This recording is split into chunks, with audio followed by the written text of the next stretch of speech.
Yeah. I appreciate you. You helped me a lot. I hope na alam mo yun.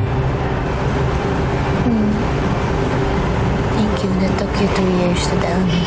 Yeah. Pero seryoso, the support you gave me 2 years ago, never ko makakalimutan. Tagal na nun. Di biro yun, ha? September to October, nakilala natin isa't isa talaga.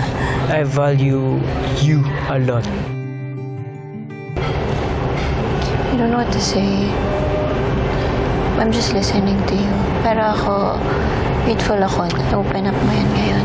Because I never got to hear those words from you for the past 2 years. I mean, appreciate din kita. I just hope na maging okay talaga tong, let's say, second chance. Na-appreciate ko yun kung paano kita nakikita everyday. Kasi hindi naman natin nakita talaga yung isa't isa. Kung paano talaga tayo. Nag-lock in tayo pero hindi yung ganito. Di ba? I really am happy. You never know. Pero gaya nga ng sabi ko sa'yo, whatever happens, respect ko. Whatever your decision will be, respect ko talaga. Basta kung saan ka happy, I'd be happy. I know, but I want to let you know that na-appreciate din kita and the bond that we had 2 years ago, hindi man yun may babalik from before, pero we can start a new friendship, start over. I don't know kung ano yung nagkalalabasan niya, but we'll get there. Yeah. Kung ano man yung kalabasan, i-accept ko talaga fully.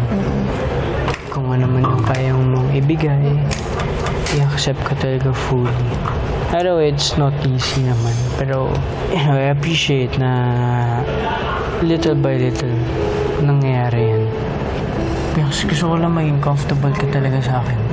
Gusto ko isa ako sa masabihan mo ng problems mo. Kasi ako personally gusto ko talaga ikaw yung masabihan ko ng problems ko. Kasi ikaw yung talaga yung nakakaintindi sa akin.